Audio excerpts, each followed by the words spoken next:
इमो तथा मेसेन्जरमा तपाईको साथीले अंग्रेजीमा च्याटिङ गर्नुभएको छ र तपाई नबुझेर समस्या हुनुहुन्छ, त्यसो भए तपाईं अब चिन्ता लिनु पर्दैन। तपाईको लागि मैले समस्याको हल खोजिसकेको छु। म प्रकाश राई, तपाईहरु अहिले हेर्दै हुनुहुन्छ from tech Nepal YouTube channel. Online business, offline business, stock market लगायत टेक्नोलोजी टिप्स एन्ड ट्रिक्स र एन्ड्रोइड एप्स को बारेमा तपाई जानकारी लिन चाहनुहुन्छ भने हाम्रो यस युट्युब च्यानललाई सब्स्क्राइब गर्नुहोला अनुरोध गर्दछु। आउनुहोस् आजको भिडियो हामी सुरु गरौँ।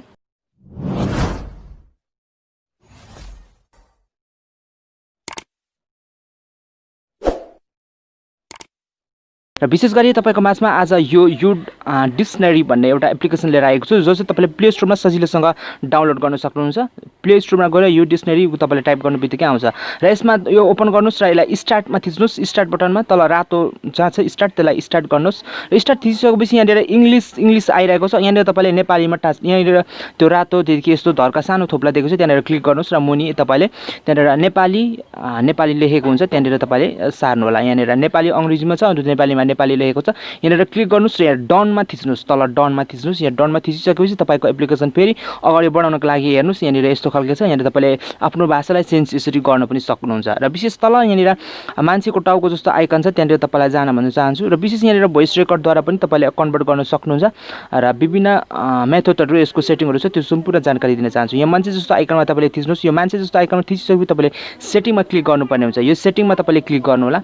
यहाँनिर सेटिङ छ, यो सेटिङमा क्लिक गरिसकेपछि तपाईले यहाँनिर म्याजिक ट्रान्सलेट भनेको छ, यसलाई क्लिक गर्नु होला सबभन्दा टपमा र यसलाई इनेबल गर्नुस्। र यसको काम सिधेको छ। अब यहाँनिर साइडमा यस्तो प्रकारको यहाँनिर यु आकारको यस्तो साइनिङ आएको छ र यसलाई प्रयोग गर्नुपर्ने हुन्छ।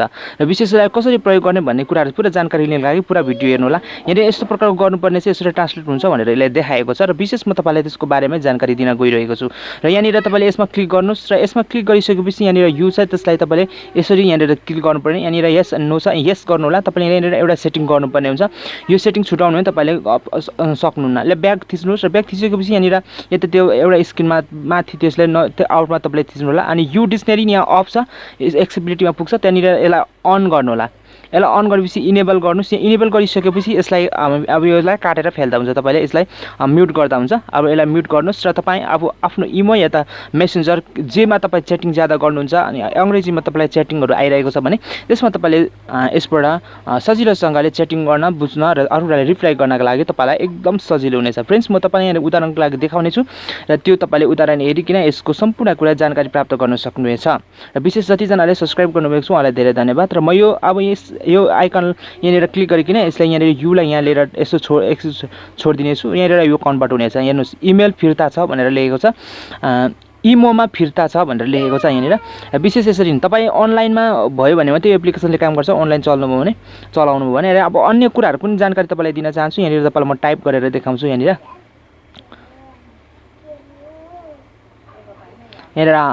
अंग्रेजीमा तपाईलाई उताबाट मेसेज आएको छ, यस्तो प्रकारले म तपाईलाई यहाँ देखाउने छु अहिले।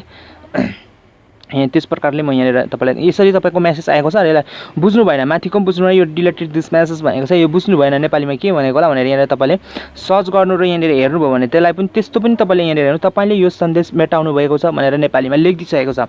र हाउ आर यु भनेको के हो, यस्तै यो त मैले नर्मल शब्द भने तपाईलाई यो त आउला, तर यो भन्दा हार्ड कुराहरू बुझ्नु भएन भने तपाईले यसरी गर्न सक्नुहुन्छ। तिमीलाई कस्तो छ भनेर नेपालीमा लेखिदिएको छ। अब तपाईले रिप्लाई दिनु पर्यो भने अंग्रेजीमा यहाँनिर तपाईले नेपालीमा लेखेर अंग्रेजीमा उत्तर दिन सक्नुहुन्छ।